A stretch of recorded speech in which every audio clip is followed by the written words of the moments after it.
Nam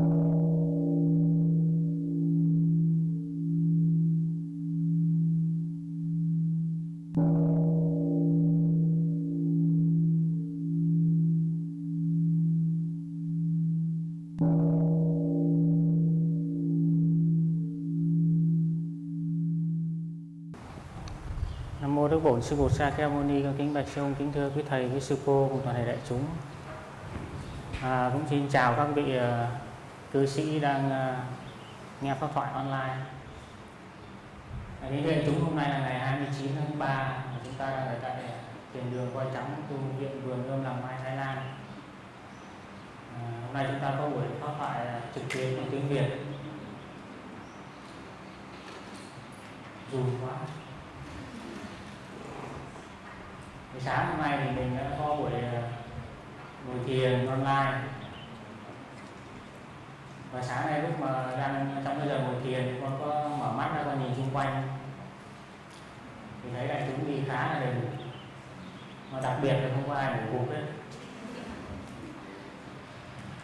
Hay là mình ngày nào cũng làm ngồi thiền online, nó có lợi lạc chung cho cả thân sĩ. Tại vì bây giờ mọi người cũng rảnh hết mà, thì đâu có ai phải lo lắng bận rộn gì nhiều đâu, mình có rất nhiều thời gian. Thì nếu mà mình làm được thì là hay, nhưng mà ít ra thì tất cả cái buổi sáng chủ nhật mình đều có pháp thoại, đều có ngồi thiền online hết, thì đó là một cái tin rất là vui cho tứ chúng. Thì cái thời đại khoa học kỹ thuật này giúp cho chúng ta học pháp một cách dễ dàng hơn. Thì tất nhiên thì hôm nay thì con cũng xin chia sẻ với đại chúng về 2 tuần cách ly của con.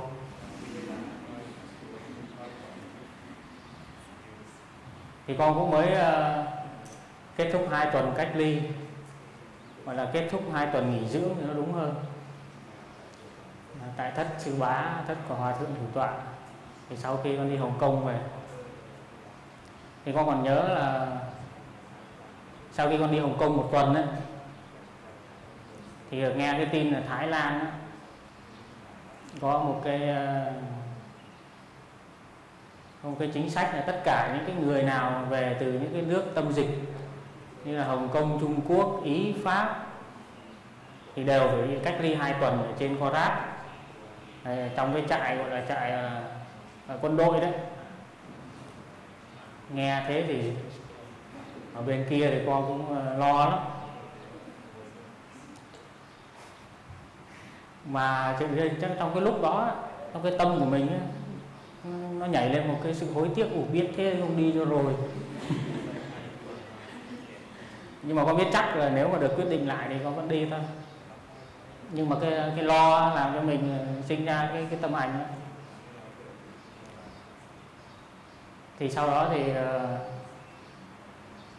sư chú Tinh Không là sư chú đi cùng với con á, thì chú cũng lo, cũng không có kém gì con.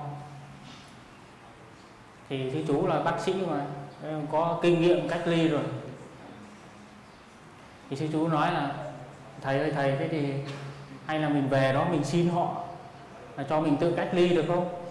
Mình đừng có đi cách ly ở trong trại, vì trong trại dễ bị lây chéo lắm, tại vì trong đó rất là thiếu thốn cái vật tư y tế hay là những cái điều kiện sống tối thiểu, mà trong đó đầy rẫy virus, nên là vô đó cách ly thì dễ bị lây chéo lắm. Rồi mình cũng có thể nói là mình là thầy tu thì mình không có ăn mặn được, xin với họ mình không có ở chung phòng với cư sĩ được, giới luật mình không cho phép. Thì con bảo thì thì để về đó rồi coi thử coi chứ anh có biết làm sao giờ. Thì nhưng mà lúc đó mình là sư cha, mình phải đóng cái vai người làm an tâm cho em, mình phải tỏ ra vững chãi chút. Bảo thì lo gì mà lo dữ vậy. Thì cùng lắm là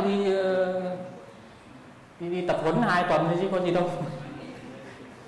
Rồi đi trải nghiệm ở trong trại quân đội thử sao. Thì nói thế thôi, lo làm sợ chứ. Con người ai mà không sợ. Thì lúc đó thì con cũng nhận được rất là nhiều những cái tin nhắn của quý thầy, quý sư cô động viên an ủi là đừng lo nha, đừng khóc nha, không sao đâu.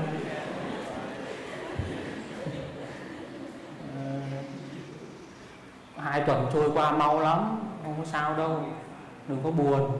Mọi người ở nhà gửi năng lượng cho, cứ đi yên tâm mà đi chạy đi.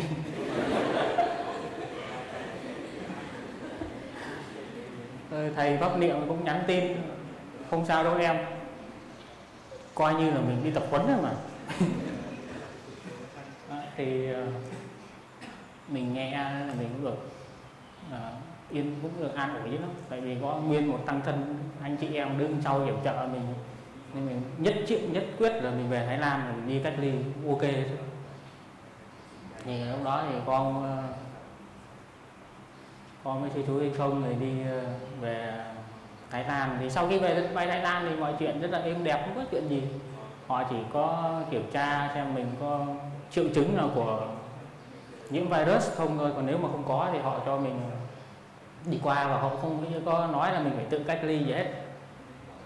Thì sau đó khi mà đi qua thì hải quan rồi thì con báo cho thầy Cao Tú, thì thầy Cao Tú thầy cũng mừng.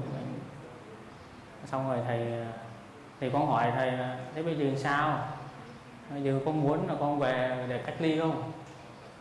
Bây giờ chính phủ thì không yêu cầu cách ly rồi đó, còn bây giờ tăng thân mình có yêu cầu cách ly không? Thì thầy nói là thôi để hỏi ý kiến với thầy, thì con chờ. Tại vì hôm đó thì con về muộn quá, về tối muộn, thì con quyết định ở lại Bangkok một đêm, hôm sau con mới về làm. Thì sau đó thì thầy gọi lại cho con và thầy nói là quý thầy thì không có yêu cầu thầy phải cách ly, nhưng mà quý thầy để cho thầy tự quyết định, để cho thầy tự quyết định. Nếu mà thầy không có cách ly thì quý thầy cũng hoan hỉ thôi, không có sao hết. Mà quý thầy, nếu mà thầy cách ly thì đại chúng hạnh phúc. Thì thầy tự làm quyết định đi. Thì hôm đó con có một đêm để con suy nghĩ, thì con cũng vân vân đó. Tại vì không ai muốn cách ly hết. Mặc dù cho là có cách ly ở trong cung điện thì cũng không muốn cách ly. Tại vì cách ly là gì? Cách ly là bị xã hội xa lánh. Cách ly rồi có thể là bị kỳ thị nữa, mà cái không gian sống nó sẽ chật hẹp lại, rất là bí bách, không ai muốn cách ly hết đó. Thì con thấy là quý thầy rất là dễ thương, nên quý thầy sợ con là buồn tủi thân rồi cô đơn, ở trong đó lạnh lẽo, giống như bị đày vô lãnh cung. Lãnh cung là cái cung lạnh mà ngày xưa các vị hoàng hậu hay cung phi bị thất sủng là bị đày vô rồi. Thì quý thầy rất là dễ thương. Vì con biết quý thầy nói như vậy tức là lo là con sợ làm tổn thương cho chị em mình, thì sợ. Thì con rất là biết ơn.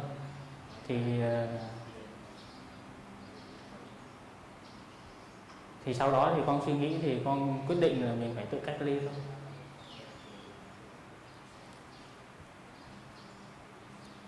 Tại vì khi mà quyết định xong thì con thấy lòng nó thanh thản,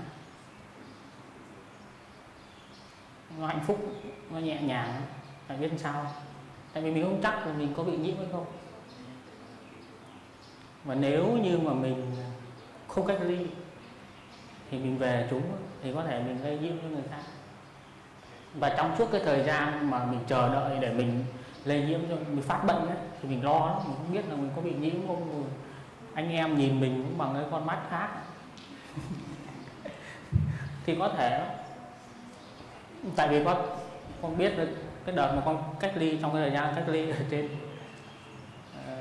cốc Sư Bá thì có một thầy lên, thì thầy cũng có đeo khẩu trang, xong rồi thầy cứ lấy tay thầy bịt mũi rồi thầy đi. Thì thà là đeo khẩu trang, chứ còn bịt mũi là nó gây bức xúc lắm. Mà nếu như mà mình về tăng xá mà anh em cứ đi qua phòng mình để bịt mũi đi qua thì không biết thế nào. Thì con thấy con quyết định đi cách ly là một cái quyết định quá là đúng đắn.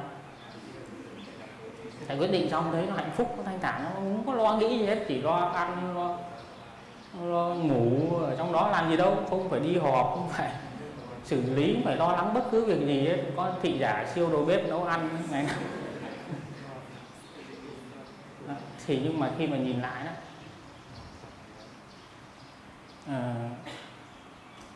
đấy là hành xử của người tu. Hành xử người tu, cái thầy mà không muốn con đi cách không muốn là con phải ra cái quyết định để cho con đi cách ly, đó là hành xử của người tu.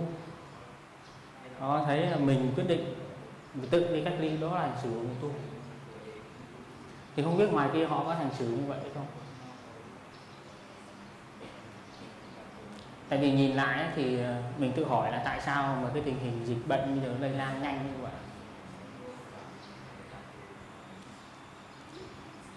Thì mình biết là trước khi mà nhà bác học Pasteur mà phát hiện ra vi khuẩn vào năm 1878, thì trước đó thì nhân loại chưa có biết nguyên nhân của cái bệnh truyền nhiễm là gì hết.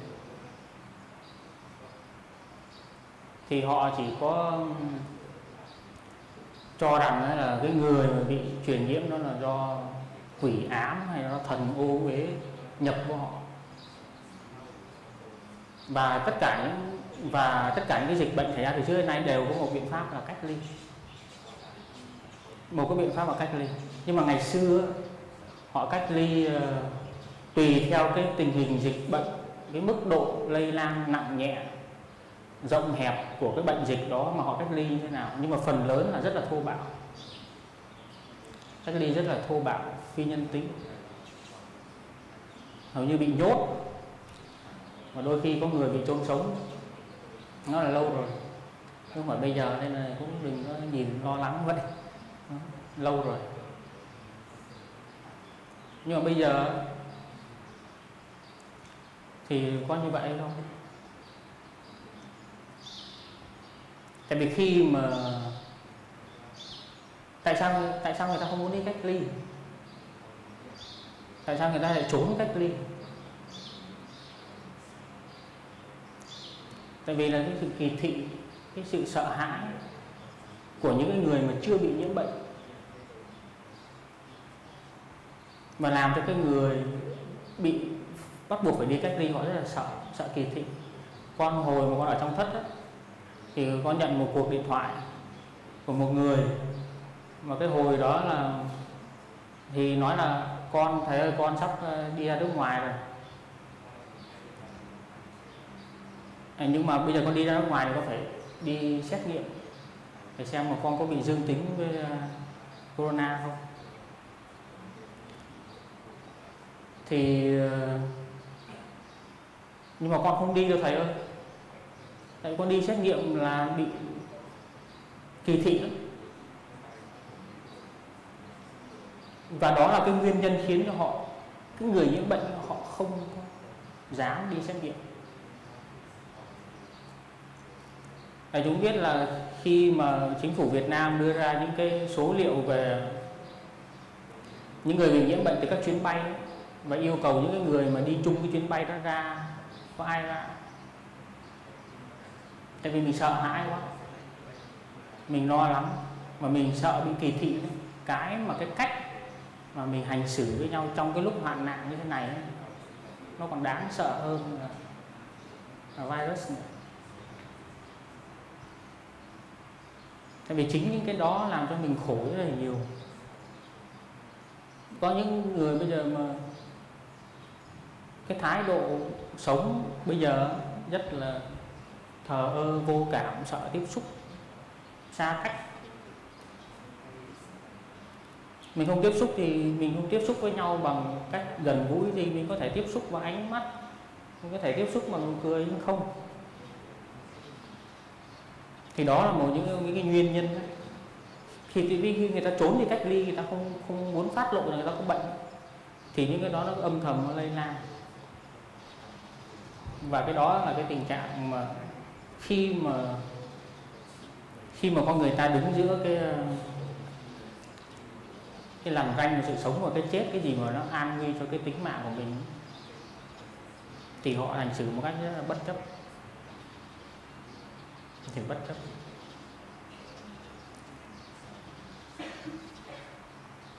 Nếu như mà mình cho họ một cái môi trường mà cách ly mà đầy đủ giống như là quý thầy cho con ở chất chữ bá. Rồi con xin thêm 2 tuần cách ly nữa quý thầy không cho, thì đâu có cần phải trốn đi cách ly, đâu còn phải giấu giếm bệnh tật. Đó là một trong những cái, thì vì cái thái độ kỳ thị của mình, thiếu bao dung của mình, cái sợ hãi của mình, nó sẽ dẫn tới cái tình trạng như bây giờ. Và chính những cái hành xử của mình nó là cái nhân, nó dẫn đến cái quả bây giờ. Nó là cái nhân quả.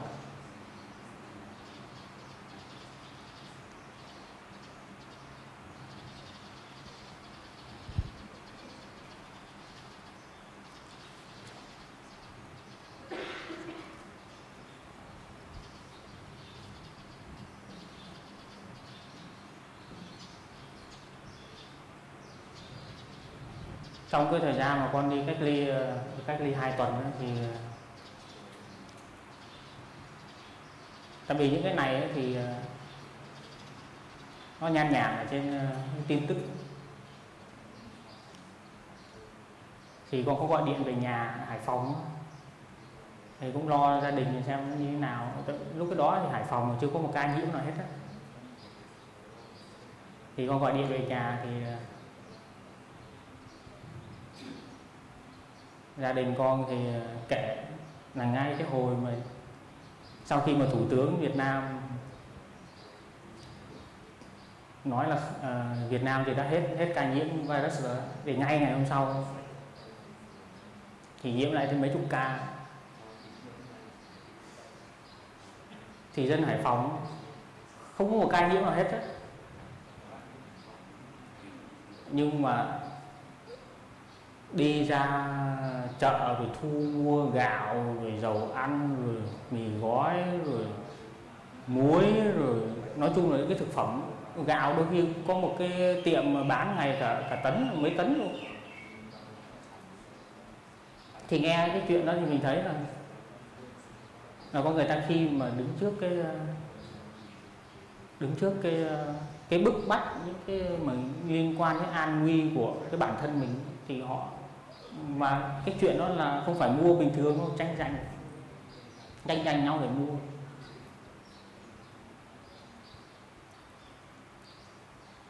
Thì cái tình trạng này nó đang xảy ra, và nó đang khiến cho chúng ta khổ đau về những cái tình trạng nó liên quan đến virus corona nhiều hơn là corona. Nên là trước khi mà mình có vaccine để mà có thể chữa, để cứu, thì mình tự cứu mình trước, để thoát khỏi những cái lo lắng, những cái sợ hãi. Tại vì con người ta bây giờ trong cái hoàn cảnh dịch bệnh, người ta dễ ghẻ lạnh.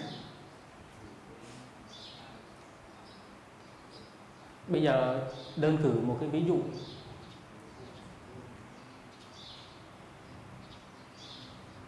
bây giờ có một vị thiền sinh người Pháp từ Mỹ hay từ Ý đến nói với mình: thưa quý thầy, với cô, bây giờ con không có chỗ để đi nữa,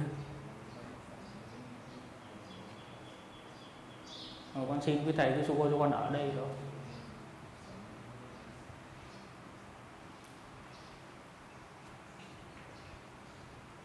Thì mình hoan trả lời có hay không. Cái này nó cần cái sự quán chiếu gì lâu mình mới có cái câu trả lời. Thì bây giờ ví dụ mình đặt mình trong tình trạng mình có, bây giờ khi mà đi ra đường mình tai nạn không biết có ai dám giúp hay không. Nhưng mà nói đi thì cũng nói lại, không phải ai mình cũng hành xử như vậy. Thì mình thấy là các bác sĩ, các y tá, các điều dưỡng, họ đối mặt với bệnh tật hàng ngày, nhưng mà họ sẵn sàng chết để có thể giữ được cái lý tưởng của họ. Vì đôi khi đứng trước cái chết, nhưng mà mình không có thể đánh mất được cái nguyên tắc của chính mình đã công nhận. Thì những cái sợ hãi ấy, thì những cái đó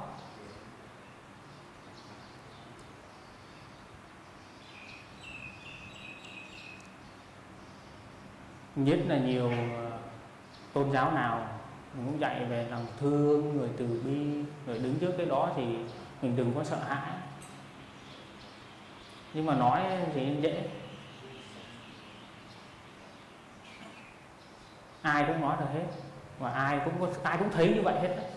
Ai cũng thấy là trong cái hoàn cảnh đó mình đừng có nên làm như vậy, đừng có nên sợ hãi, đừng có nên lo lắng. Nhưng mà thực sự khi mà mình phải đối mặt với cái đó thì lúc đó mình mới biết được mình mới biết được mình nên hành xử như thế nào. Nó tùy thuộc.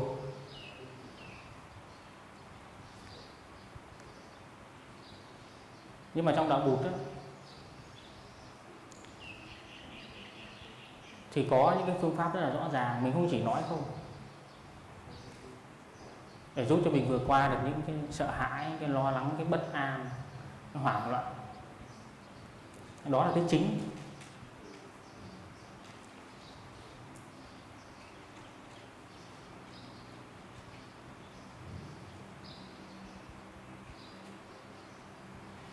Mình nghe một tiếng chuông rồi mình đi sang phần tiếp.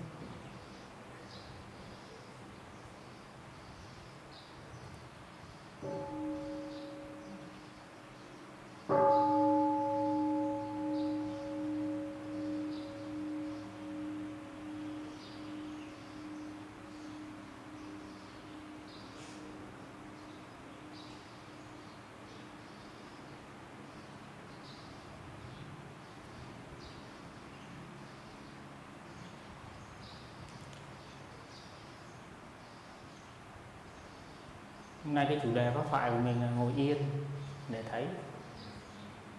Mà không biết là quý vị ngồi ngoài kia có ngồi yên được hay không. Trong này thì cái thầy với sư cô thì ngày nào cũng ngồi. Bây giờ thì không có khóa tu, không có phải lo chăm sóc khách, không phải làm gì, là mình càng có nhiều thời gian để ngồi, để đi và để thở.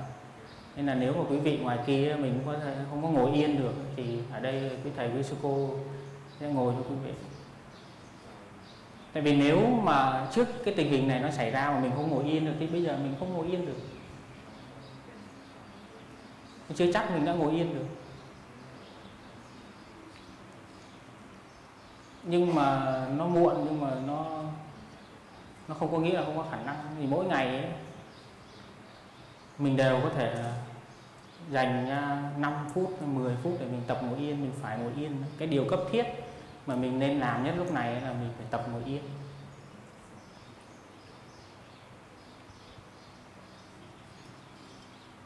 Ngồi yên để mình làm lắng dịu được những cái sợ hãi, những cái lo lắng, cái bất an ở trong con người của mình.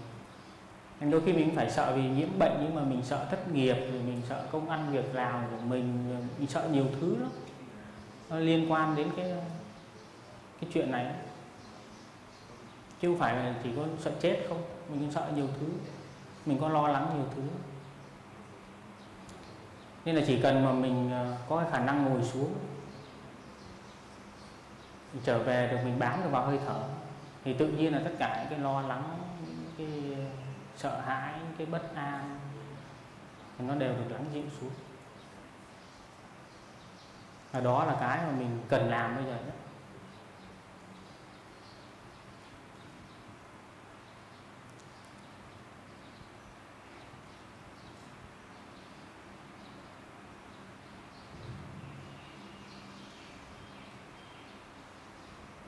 Nếu mà mình không có khả năng ngồi yên, mình không có khả năng đi cho yên, mình không có khả năng thở cho yên, mình không có khả năng ăn cho nó yên,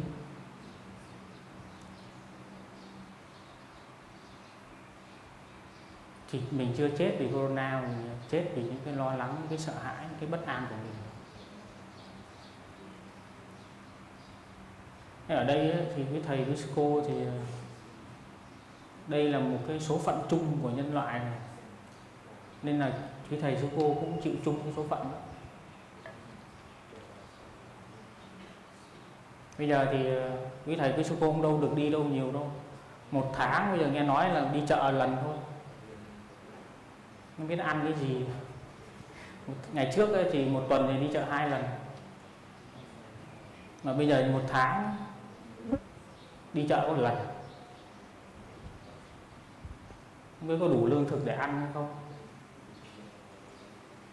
Nhưng mà được cái thì cái việc đó không phải việc của toàn chúng đều lo, chỉ có một số cái thầy với sư cô lớn phải lo thôi, phải bất an, phải sợ hãi, phải lo lắng. Còn đa số là rất là thảnh thơi, rất là cười, nói rất là hồn nhiên, lúc nào cũng tung tăng hết, nên là mình có cái này cái kia nó bù lại.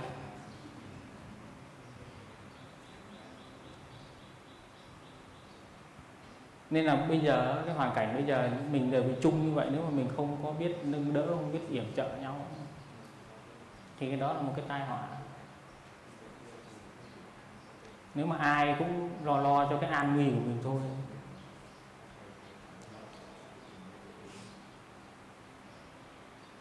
ai cũng chăm cho cái gia đình của mình, cái bản thân của mình thôi, thì đó thực sự là một cái đại dịch.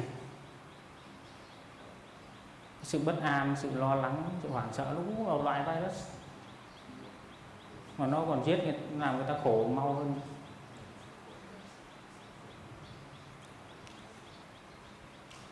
Thì đại chúng biết là bây giờ phần lớn đó, thì mình đều cảm thấy là cái không gian sống của mình là ngày nó càng hẹp lại. Tại vì bây giờ mình giờ đi có cho đi ra đường không dám đi nữa. Mà tất cả những cái hầu hết những cái thành phố, những cái quốc gia lớn đều phong tỏa hết. Việt Nam thì hôm qua cũng mới phong tỏa xong, cấm tất cả những hình thức kinh doanh không có thiết yếu cho đời sống, chỉ giữ lại những cái chỗ bán thực phẩm rồi dược phẩm thôi, những cái chỗ quan trọng thôi, còn tất cả đều đóng cửa. Thì cái tình trạng đó thì nó khiến cho người mình nó cảm thấy nó ngột ngạt, nó khó chịu, nó bức bối. Đó tại vì sao? Tại vì mình để cho những cái lo lắng, cái sợ hãi nó chấn ngự mình không có khả năng tiếp xúc được với những cái điều kiện hạnh phúc mà mình đang có. Khi mà con cách ly thì mặc dù là cái lúc đầu ấy, thì quý thầy còn để cho con tự do chút là không có răng cái dây. Chúng đi qua thấy cái răng cái dây đỏ ở nhà khách nam thôi, quý thầy cũng đang có cách ly đó, thì quý thầy lúc đầu là không có thấy, không có răng cái dây đó. Thì sau thì hình như có sư chú tinh không chạy bộ ở ngoài thấy nguy hiểm quá thì lấy cái dây răng cách ly lại, không cho vượt quá cái dây nữa. Thì thay vì ngồi đó mình than thân trách phận, mình khổ đau với cái chuyện đó, hay mình cứ than tại sao mà tôi khổ thế này, không gian sống không có thế này, bức bối bí bách thế này, thì mình trở về mình nếu mà mình không được đi ra ngoài, mình đi hẹp hẹp thôi thì cũng là đi vậy. Không may là cốc Sư Bá, xung quanh cốc Sư Bá nó khá rộng đủ để cho mình có thể đi lại. Thì nếu mà mình có chánh niệm thì mình không để cho những cái trách móc, những cái bất an nó làm chủ mình, và những cái không gian sống chật hẹp đó, nó không có làm chủ mình được, mà mình có thể sống hạnh phúc, tiếp xúc với những cái điều kiện hạnh phúc mà mình đang có. Ví dụ bây giờ quý vị mà đang có cơ hội được ngồi bên gia đình ấy, thì đó là một cái gì nó rất là hạnh phúc, rất là may mắn. Tại vì vừa rồi ấy, mình biết là rất là nhiều người nước ngoài từ Việt Nam về, rất là nhiều người nước ngoài về Việt Nam trong cái đại dịch này. Thì họ chia sẻ là mình muốn về Việt Nam là tại vì thứ nhất là Việt Nam chống dịch tốt, ngay gần sát Trung Quốc, mà bây giờ cũng chỉ có cái hồi đó chỉ có mấy chục ca nhiễm thôi. Cái thứ hai ấy, là họ muốn về với gia đình. Tại vì trong cái lúc này ấy, cái gia đình là cái nơi an toàn nhất, cái nơi mà người ta cảm thấy ấm áp nhất, không đâu bằng gia đình trong lúc này. Thì nếu mà mình đang có cơ hội ở bên gia đình với người thân của mình, ba mẹ của mình, anh chị em của mình, thì đây là một cái cơ hội tốt nhất để cho mình tiếp xúc với họ một cách nó sâu sắc hơn. Và mình phải cảm thấy là đây là một điều kiện rất là hạnh phúc.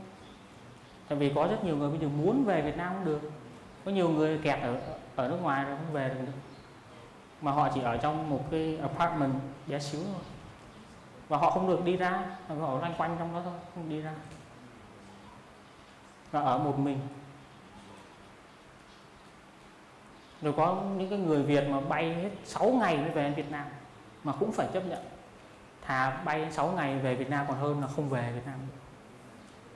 Nên nếu mà mình đang có cái điều kiện mà ở bên gia đình thì đó là một cái điều kiện rất là cái tình trạng ngột ngạt của bây giờ của thế giới.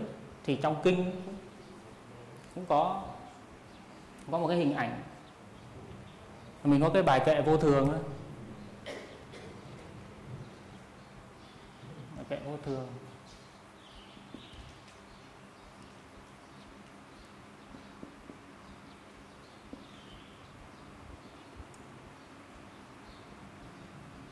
Thị nhật dĩ quá,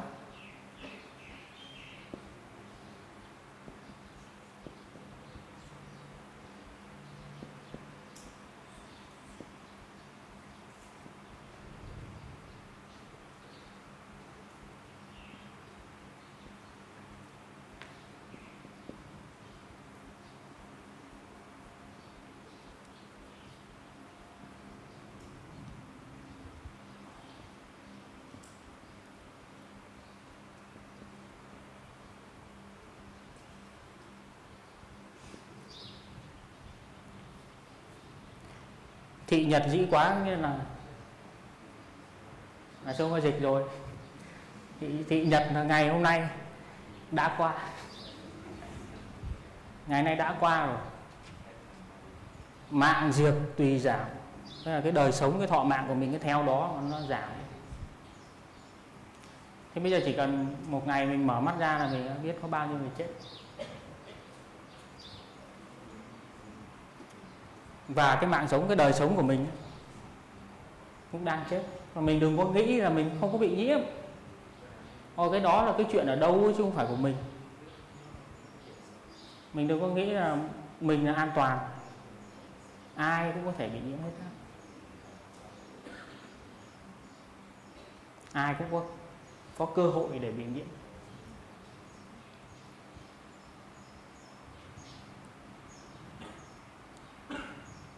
Như thiểu thủy ngư, có nghĩa là như cá thiếu nước. Nhưng mà con cá thiếu nước nó không có cái nhiều, nó không có không gian để nó bơi lội tung tăng, nó không thể sống hạnh phúc. Thì bây giờ cái tình trạng của mình, tình trạng chung của tất cả chúng ta là như vậy, giống như cá thiếu nước. Nhưng mà như vậy thì nó thảm quá.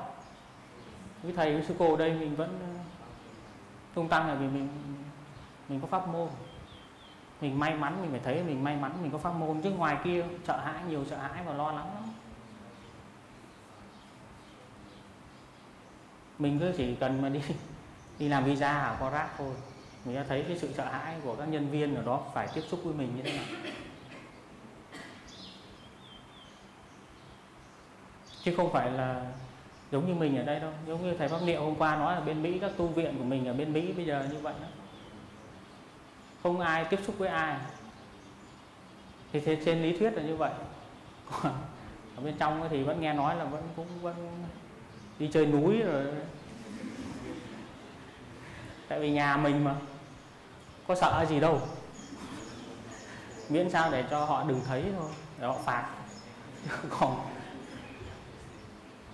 Còn trong nhà với nhau thì, nhưng mà cái nguyên tắc là như vậy, ăn đúng là phải ngồi cách 2 mét, nói chuyện phải đeo khẩu trang. Mà mình ở đây là mình còn rất nhiều cái không gian.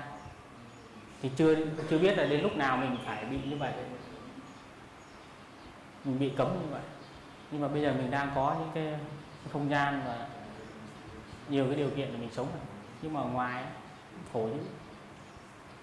Nên là, nhưng mà mình cũng không cần là phải ở đây là mình phải tỏ ra là mình đau khổ giống như họ để mình đồng cảm, không cần. Mình cứ tu tập có hạnh phúc rồi mình hiến tặng cái đó. Tại vì nếu mình không như vậy thì mình làm sao mà mình tổ chức những cái buổi pháp thoại online hay là ngồi thiền online như này được. Nó là nhờ mình có pháp tu nên mình mới thấy được những cái này nó không có đáng sợ. Mình vẫn cười được, mình vẫn tiếp xúc với những cái gì nó hạnh phúc màu nhiệm xung quanh mình được, mình vẫn cười nói với nhau được. Thì đó là mình có tu. Thì nếu mà quý vị Phật tử mình cũng có thể tu, mình cũng có thể thực tập chánh niệm được. Mình lợi dụng tất cả những cái thời gian mình có để mình đi, mình ngồi, mình thở cho nó yên, làm an cái tâm hành nó sợ hãi của mình, thì mình cũng có thể sống rất là vui, rất là hạnh phúc trong cái hoàn cảnh này. Chỉ sợ ăn thua là mình có thở hay không, ăn thua mình có ngồi hay không, mình có biết đi không, mình có biết ăn cơm không. Ăn thua là thì trong bất cứ một cái hoàn cảnh nào mình đều có thể sống hạnh phúc được hết. Như Thiểu Thủy Ngư là như cá thiếu nước, đâu có vui gì. Tôi cứ là đâu có vui. Thì cái bài này, bài kệ vô thường là cảnh tỉnh mình, tác dụng là cảnh tỉnh mình chứ không phải là tác dụng đe dọa mình. Tác dụng cảnh tỉnh mình để mình sống làm sao cho nó có, sống ra nó đẹp hơn. Mình đừng có suốt ngày loay hoay với cái chuyện cơm áo gạo tiền hay là những cái ganh tị, những cái nhỏ nhen, những cái hẹp hòi trong cái đời sống của mình suốt ngày mình loay hoay trong cái đó, nó uổng cả một đời. Thì sau này sư ông có đổi lại một chút.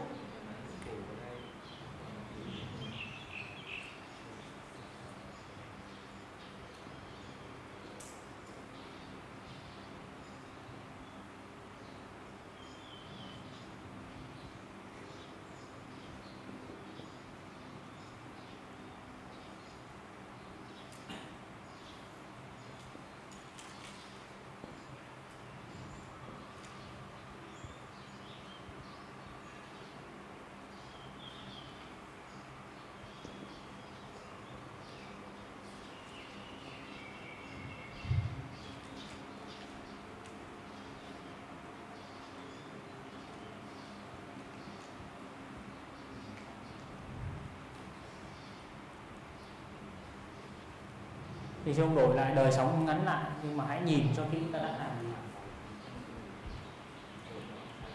Tại vì đời sống ngắn cũng có thể nó vui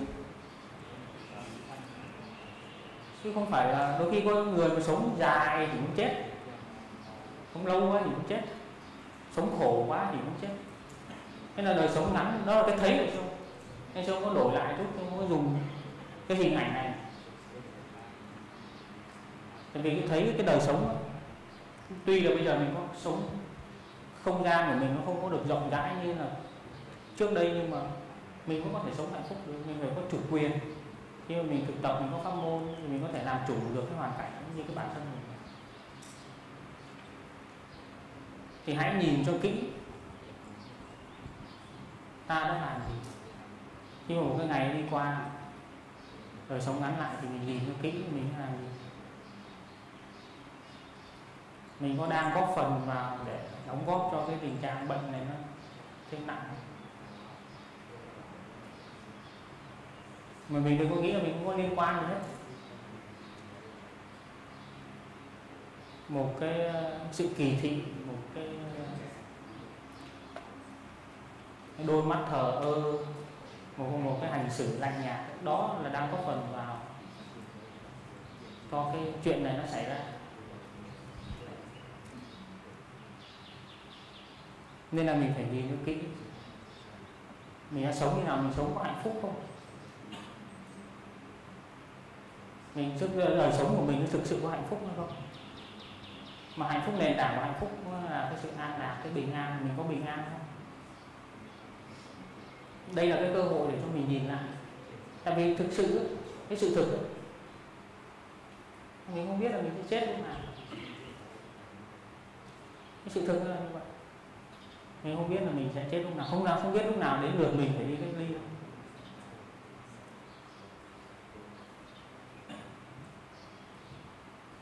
Nên là có nghĩ là cái đó xảy ra cho ai ấy, ở bên kia thế bán cầu ở đây. Cái đó không có liên quan gì đến tôi hết.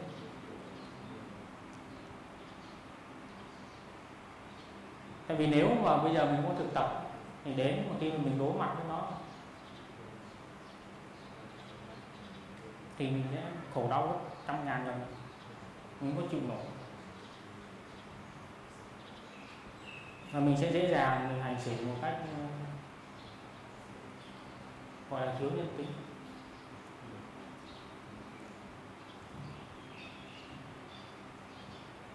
Thì cái pháp môn của mình nó giúp cho mình vượt qua được những cái giai đoạn khó khăn ở trong cuộc đời.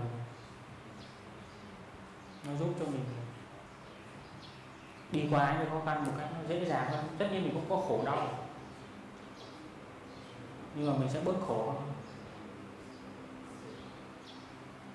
Mình sẽ biết hành xử như nào một cách nó đúng hơn.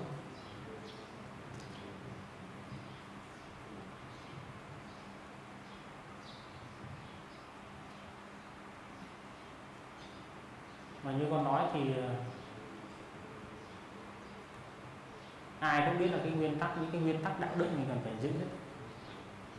Nhưng mà những cái nguyên tắc đạo đức nó thuần lý trí không? Có nghĩa là chỉ ở trong đầu thôi, mà nó không phải là một cái sự thực tập. Tại vì đạo đức chính là một sự thực tập. Mà đạo Bụt ấy, cho chúng ta cái con đường để làm cái chuyện đó. Tại vì ai cũng biết là mình nên có đạo đức, nhưng mà thường mà khi mà đứng trước cái sự bức bách của đời sống, mình cái người tốt cũng trở thành người xấu, cũng có thể trở thành người xấu. Tất nhiên là không phải ai cũng như vậy, nhưng mà đa số là cái người có đạo đức cũng có thể trở thành một người không có đạo đức khi mà cái đời sống của mình bị bức bách. Thì ở bên Úc trong một cái siêu thị có 3 người phụ nữ tranh giành nhau mấy cuộn giấy vệ sinh. Thì có 2 người phụ nữ trước đó đi vô mua hết giấy vệ sinh luôn, không có giấy vệ sinh liên quan gì cái chuyện phòng dịch không mà mua hết. Thì họ phân tích ấy là thiếu gạo, thiếu muối thì có thể ăn mì gói, mà không có giấy vệ sinh là không được. Nên là 2 người phụ nữ trước vô là gom hết giấy vệ sinh trong các cái kệ, mua hết. Thì có một cô đến sau cô tội lắm, cô người Mỹ đen mà cô tội lắm. Thì cô đến, cô thấy lấy hết rồi thì cô dành lên một gói, mà 2 người kia không cho. 2 người kia không cho, và thành ra là có cái sự xô xát. Và sau đó phải có nhân viên tới can ra. Nên là mình thấy không, bình thường thì không sao, bình thường thì mình có thể rất là tốt bụng, nhưng mà đến những cái lúc mà an nguy của mình, của bản thân mình và của gia đình mình thì lúc đó nó khác lắm.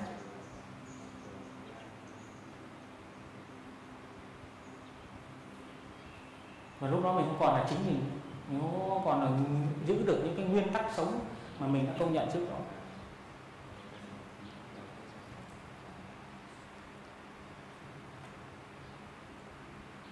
Ở Hồng Kông cũng vậy, có một cái vụ cướp vũ trang bằng dao chặn lại một cái người đang ship giấy vệ sinh, cướp hết giấy vệ sinh của họ định giá cái chỗ đống giấy vệ sinh có 1.000 đô Hồng Kông, tầm hơn 100 đô Mỹ. Không hiểu, mình nghe chuyện mình cũng không hiểu.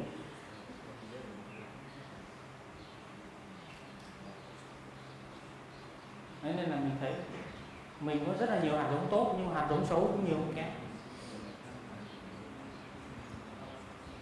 Mà cái cách của đạo Bụt mình là cái gì, mà tất cả chúng ta đều phải nhìn lại mình có đang hành xử như vậy hay không.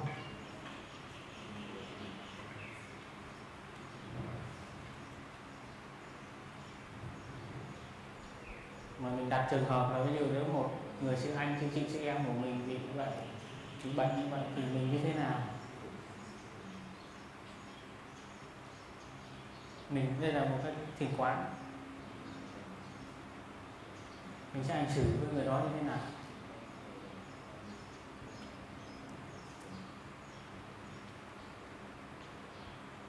Nên làm không trong đạo Bụt thì có con đường rất là rõ ràng. Cái hay mà Bụt có con đường rất là rõ ràng để cho mình đi tới, và mình giữ được những nguyên tắc sống của mình. Thì nhân hiện tiện ở trong cái mùa dịch này thì cũng xin có một vài cái đề nghị thực tập, giống như là các bộ y tế đề nghị một vài cái thực tập như là rửa tay thường xuyên này, ở trong nhà không đi ra đường này, phải đeo khẩu trang này, ví dụ như vậy. Thì thứ nhất đó, thở.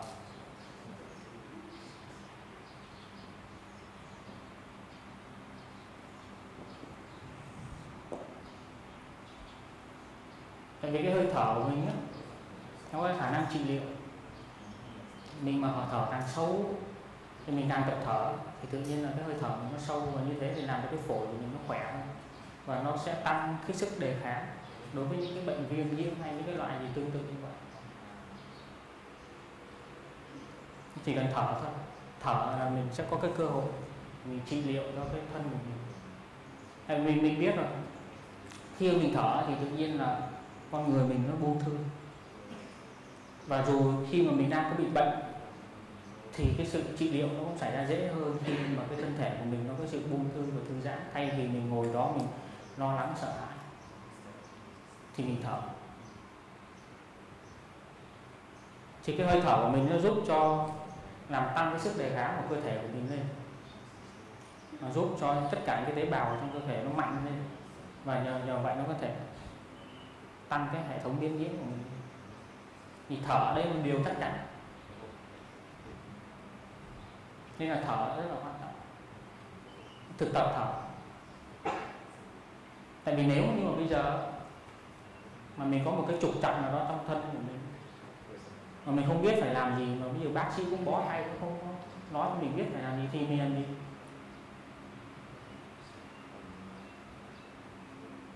Cái gì thở thôi, quay về cái hơi thở.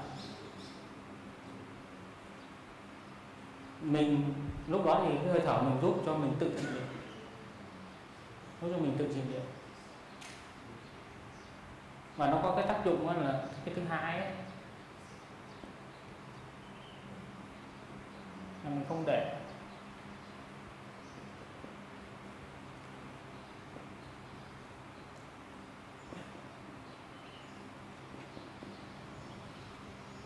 cái lo âu nó chấn ngự. Thở nó có tác dụng, tại vì khi mà mình biết là mình bị bệnh thì mình dễ tưởng tượng, tôi đã bị nhiễm bệnh rồi, chắc là tôi sẽ chết trong ngày mai ngày mốt gì đó thôi. Thì tự nhiên cái lo lắng đó thì Bụt nói là cái mũi tên thứ hai. Thì cái mũi tên thứ nhất nó đâm vào mình đau một lần thôi, mà cái mũi tên thứ hai nó tiếp tục nó bắn vào cái chỗ vết thương nó thêm lần nữa thì nó thành ra đau gấp 100.000 lần, chứ không phải là gấp 2 lần. Nên là thở nó có cái tác dụng, nó không có giúp cho mình làm an cái tâm của mình, rồi nó không có giúp, nó ngăn mình không có thổi phồng với sự việc. Mình dễ thổi phồng sự việc, mình dễ nghĩ những cái điều mà nó ghê gớm hơn là cái tình trạng hiện tại nó đang xảy ra. Cái tình trạng mà bây giờ mọi người mà đi thu mua thực phẩm về tích trữ ở nhà mình, cái đó là cái tình trạng mà họ quá lo lắng và quá sợ hãi. Đôi khi chỉ thấy hàng xóm là sao tự nhiên ông này đi mua thực phẩm thì nhiều thế, ăn bình thường là thấy có đi mua, nhưng hôm nay sao đi mua nhiều thế, vào sau rồi nghĩ chắc là sắp tới là không có thực phẩm ăn vì dịch này, không có thực phẩm ăn nên là cứ nhau, kiểu tâm thức đám đông, hiệu ứng đám đông là đi mua. Và những cái đó là những cái do mình quá lo lắng và sợ hãi. Nên là cái hơi thở của mình nó giúp cho những cái lo âu nó không có chấn được mình, nó không có làm chủ mình được.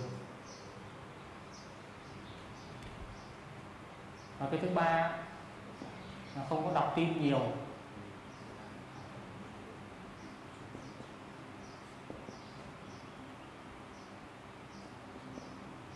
Không có đọc tin tức quá nhiều, tại vì những cái tin tức đó, nó nuôi cái sợ hãi của mình thôi, nó nuôi cái lo lắng của mình. Thay vì mình đọc tin tức nhiều thì mình để thời gian mình đi thiền hành, mình thở, mình thực tập. Thế như vậy thì nó có ích hơn. Tại vì nếu mà có thực sự có cái gì mà nó biến động thực sự nó xảy ra thì người ta sẽ cho mình biết, chứ mình cũng không cần phải ngày nào mình cũng lên mình đọc tin.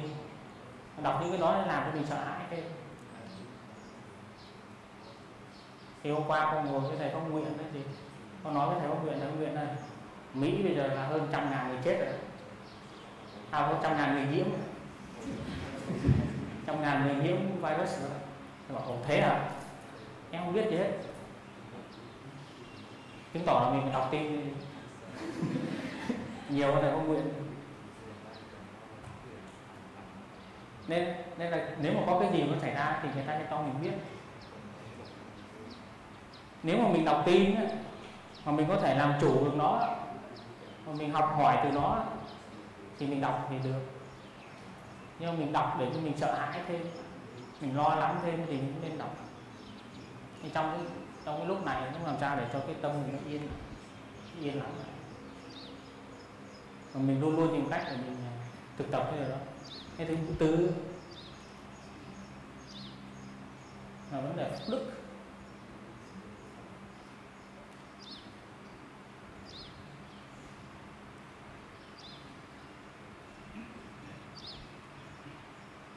Thì trong cái truyền thống Việt Nam của mình ấy, mình nói là ở hiền thì gặp lành, nên là mình tin vào cái chuyện phúc đức. Và đây là cái sự thật. Ở hiền thì gặp lành, mình phải tin vào cái chuyện phúc đức.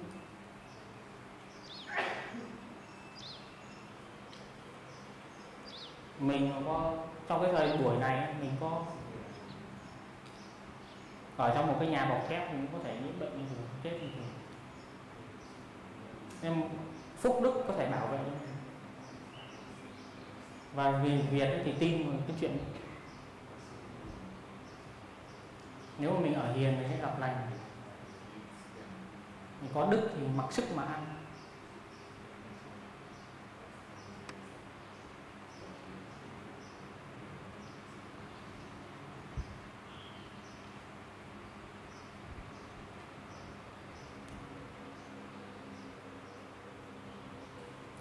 Và cái thứ năm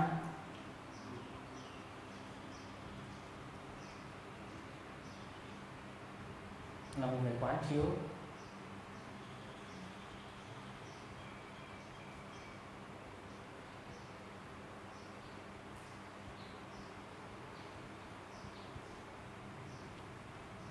Quán chiếu sinh tử là mình tập vượt thoát cái sự sợ hãi và cái chết.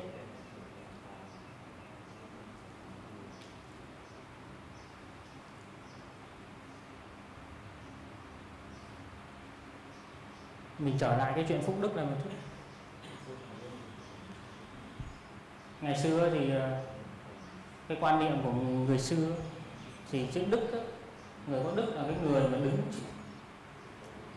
quan đức vu nhẫn, có nghĩa là nhìn một cái người mà có đức thì nhìn vào cái sức nhẫn chịu của cái người, có nghĩa là nhẫn chịu những cái trước những cái hoàn cảnh khó khăn mà không đánh mất mình, thì cái người đó được gọi là người có đức.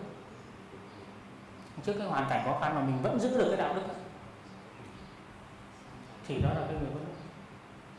Và chữ phúc này có nghĩa là cái bao dung. Phúc là cũng là một cái âm hướng từ bụng, tâm phúc, người tim lòng, người tâm phúc của mình là người tim lòng. Thì chữ phúc này là cái người mà có khả năng bao dung được nhiều người, là cái lượng.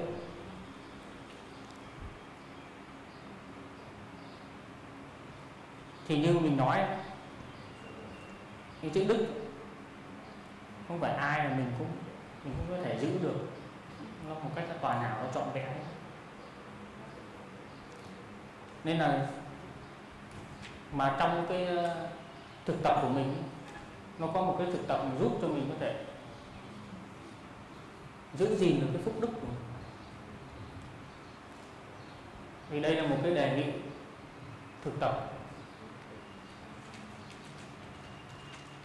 là cái thực tập tứ chánh cần. Khi mà mình, cái thứ nhất là gì?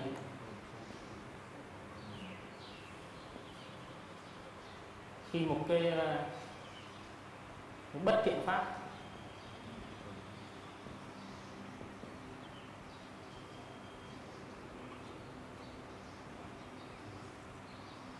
chưa sinh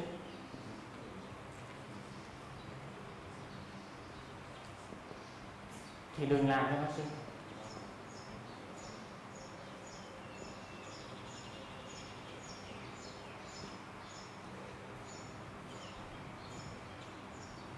Cái bất thiện pháp là những cái hạt giống xấu, những cái tiêu cực, những cái thèm khát, những cái hận thù, những cái bạo lực.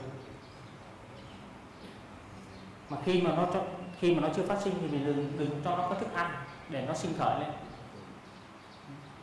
Thì đó là một cái thực tập, một trong những cái thực tập tứ chánh cần. Là cái đầu tiên là khi mà cái bất thiện pháp nó chưa phát sinh thì đừng làm cho nó phát sinh, đừng có cho nó thức ăn nữa. Những cái hạt giống giận hờn, những cái hận thù, những cái sợ hãi đều là do thức ăn mà làm. Mình càng mỗi ngày mình cứ đọc tin tức, mình cứ tưới tẩm nó nhiều thì nó sẽ càng sinh lên nhiều. Và cái thứ hai là khi những cái bất thiện pháp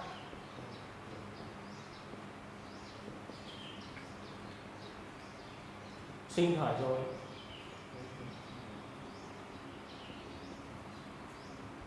thì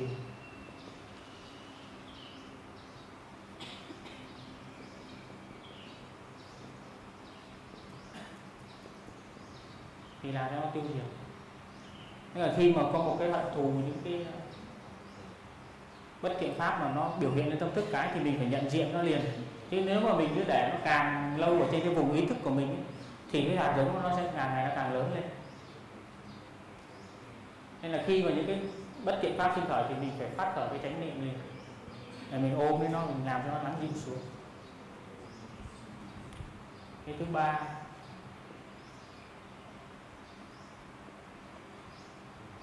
là khi những cái thiện pháp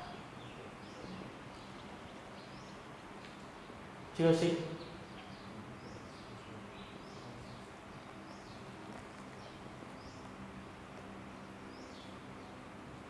làm cho nó sinh khởi.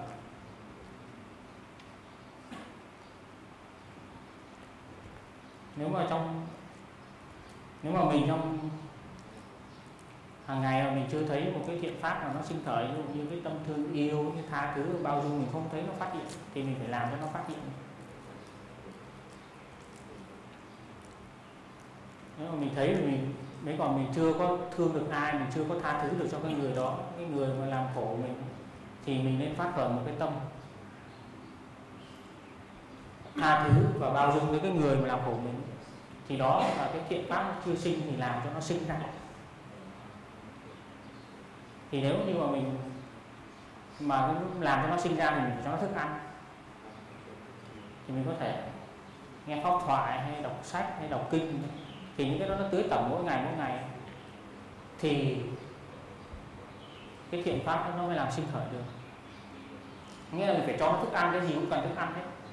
Cái thiện pháp của mình nó cũng vậy. Và cái thứ tư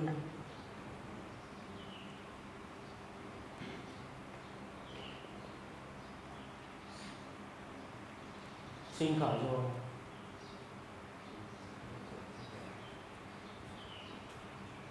thì duy trì nữa.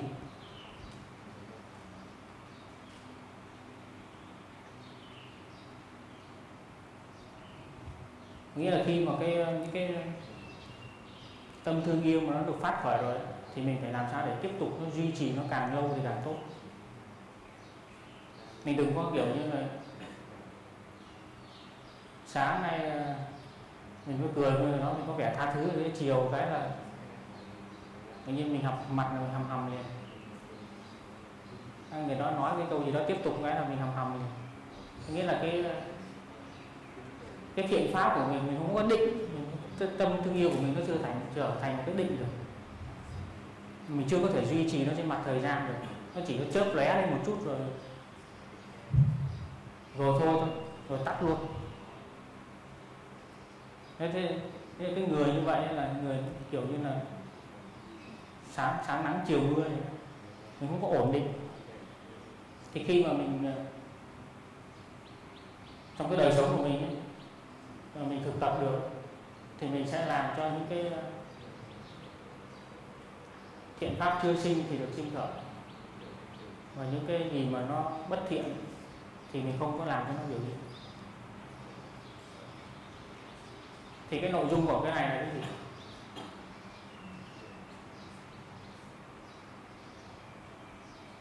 Nó chỉ là chánh niệm thôi.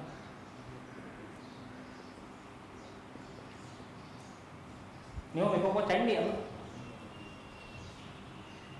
thì mình không thể nào mà nhận diện được tất cả những hạt giống này khi nó biểu hiện lên trên vùng tâm thức của mình được.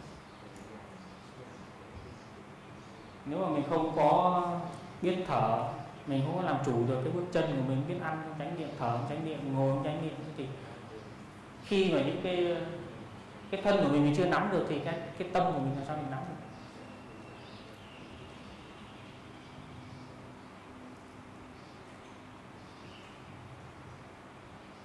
Thì nếu mà mình thực tập như vậy thì hy vọng rằng đến lúc đứng trước những hoàn cảnh khó khăn thì mình mới có thể giữ được cái chính mình không có làm đánh mất chính mình. Còn nếu không thì chúng ta không có nói chắc được cái điều gì hết. Mình cứ tưởng rằng là đến cái lúc đó mình sẽ hành xử như vậy. Không. Cái đợt mà con ở bên Hồng Kông mình cũng sợ lắm chứ, ai mình cũng sợ chết hết. Mình nghĩ tại vì cái sợ chết là một cái gì nó là căn bản rồi, ai cũng sợ hết. Và con hỏi con, tự con hỏi con là ví dụ bây giờ mình nhiễm thì sao này? Tại vì có thể, tại vì lúc đó là Hồng Kông được coi là tâm dịch, lúc đó qua thầy Pháp Dũng thầy ho cả tháng, tôi cũng sợ.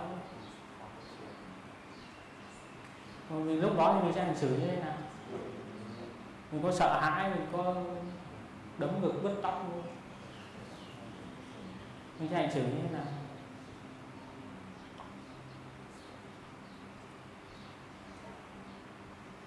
Thì có một câu trả lời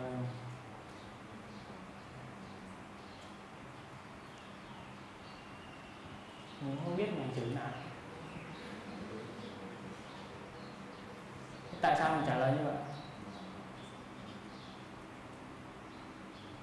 Tại vì chưa có thực sự đối diện với cái đó.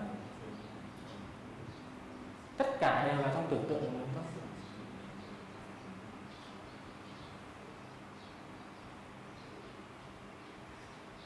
Tại vì khi mà mình thực sự mà đối diện với cái đó,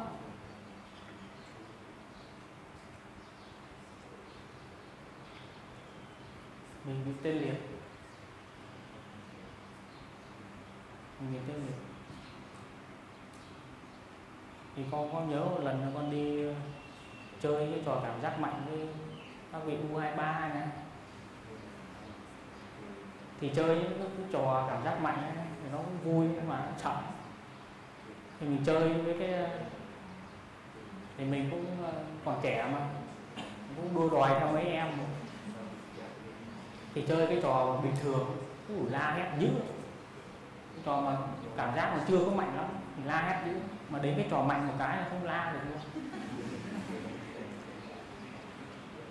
Khi mà mình thực sự sợ hãi không có la gì hết. Lúc đầu chưa sợ thì mình cứ la oai oái, nhưng mà thực sự khi mình sợ rồi mình không có la được.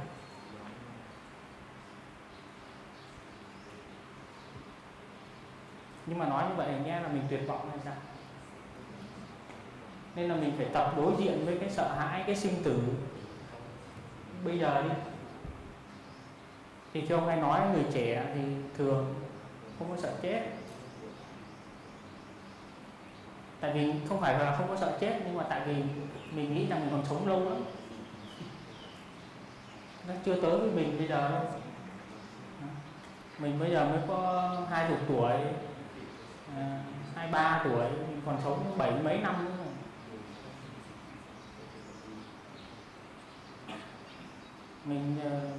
Mình còn sống dài dài. Thế nhưng mà khi mà mình tập quán chiếu bây giờ thì đến cái lúc đó thì mình mới đối diện với nó một cách bình an được. Còn nếu không thì mình chẳng biết là lúc đó mình như thế nào đâu. Nên là đừng có nói là mình không sợ. Tôi không sợ corona. Sợ tại vì tôi chưa nhiễm rồi, nhưng mà tôi thử nhiễm rồi mà con. Khi mình thực sự mình phải đối diện với cái sống và cái chết từ nó, thì mình lúc đó mình mới biết được. Còn bây giờ mình chưa biết. Nó chỉ là những cái gì mình nghe được thôi. Tại vì cái biết chính là cái kinh nghiệm. Cái biết là cái kinh nghiệm. Nhưng mà nếu mà mình tập tiếp xúc với nó mỗi ngày thì đến lúc đó chắc chắn là mình sẽ đối diện với nó một cách bình an được. Khi mình có tuyệt vọng trong đạo bùn thì có cái phương pháp mà mình quán chiếu về sinh tử, mà mình phải quán chiếu dần là vừa.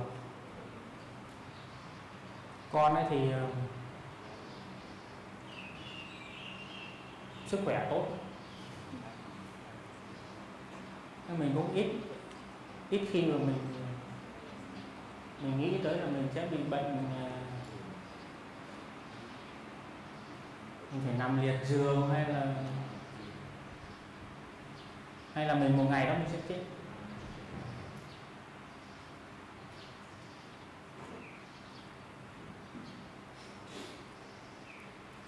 Nhưng mà vừa rồi thì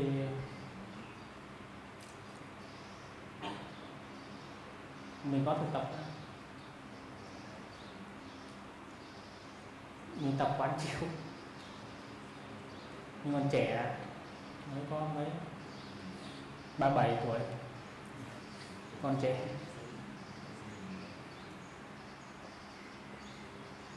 Tại vì khi mà mình tập quán chiếu về cái chết của mình thì mình thấy là mình sống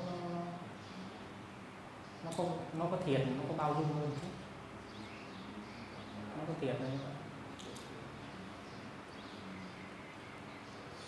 Tại vì mình sợ chết quá, nên là mình chỉ bo giữ cho cái thân mạng mình thôi. Ở Việt Nam bây giờ là cái thờ ơ với lạnh nhạt cũng nhiều, nghĩa là sợ.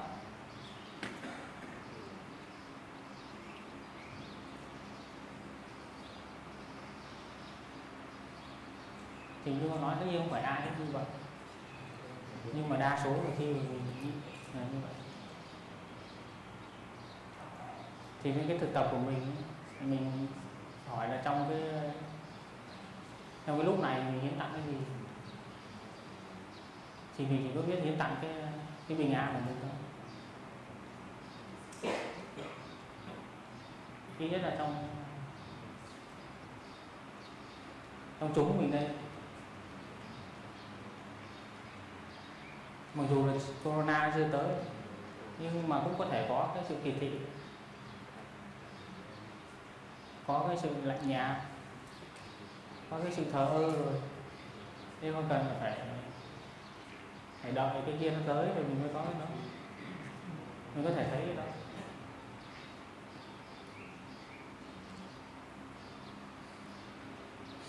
Và nếu mình chuyển hóa cái đó thì đó là một cái sự hiến tặng.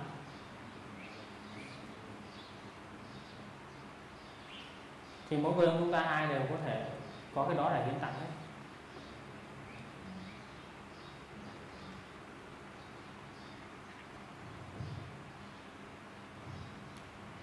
Thì mỗi cái giờ phút mà mình thực tập, mình có cái bình an, mình chế tác được cái năng lượng bình an thì đó là cái quý giá nhất mà mình có thể hiến tặng.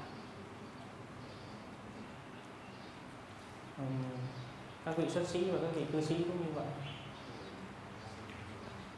Mình làm sao để mình chuyển hóa cái đó? Tại vì mình biết rằng cái kỳ thị, cái lạnh nhạt, cái thờ ơ của mình nó sẽ tạo thêm nhiều những cái bệnh nhân khác nữa. Mà chính những cái đó nó có thể là nó quay lại và nó làm hại mình. Và cái đó là nhân quả. Mình đừng có nghĩ là cái nhân này thì nó sẽ có cái quả kia, không phải đâu. Cái nhân này nó cho cái quả khác. Cái nhân kỳ thị, cái nhân lạnh nhạt thờ ơ của mình nó sẽ đưa mình cái quả khác, chứ không phải là cái quả thờ ơ lạnh nhạt kỳ thị trở lại, mà có thể cái quả khác. Ở cái quả đó là có thể là mình sẽ bị nhiễm.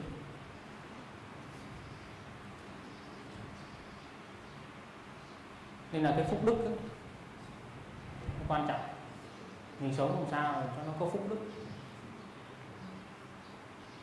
là cái đó nó bảo vệ mình, mà nó có bảo vệ gia đình của mình, con cháu của mình. Cái này thì nó đúng ở cái phương diện cá nhân hay phương diện tập thể. Nếu mà một cái đất nước mà có khả năng hỗ trợ những cái quốc gia khác thì cái quốc gia nó có phúc đức.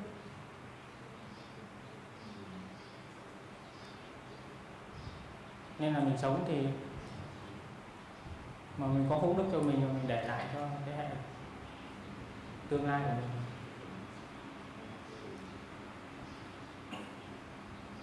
Thì nói lại một lần nữa là nếu mà trong cái giờ phút này ấy, tại vì đây là một cái hoạn nạn chung, nếu mà trong cái giờ phút này mình không có tương trợ lẫn nhau thì đó là một không thương yêu nhau được, thì đó là một cái tai họa lớn hơn là cái virus nữa. Tại vì chính những cái đó nó làm cho mình khổ nhiều nhất.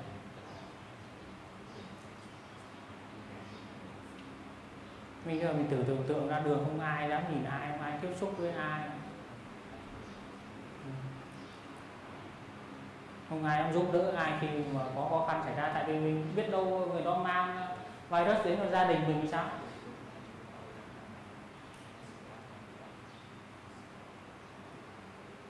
Mà mình lo nhiều nên mình không có, cái lòng mình tự nhiên nó bé lại.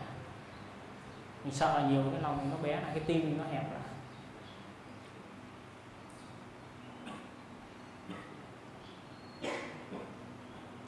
Nên là tâm an, thế giới an là vậy. Không có cái lúc nào mà cái từ đó mà nó lại rõ ràng ý nghĩa như là trong cái lúc này.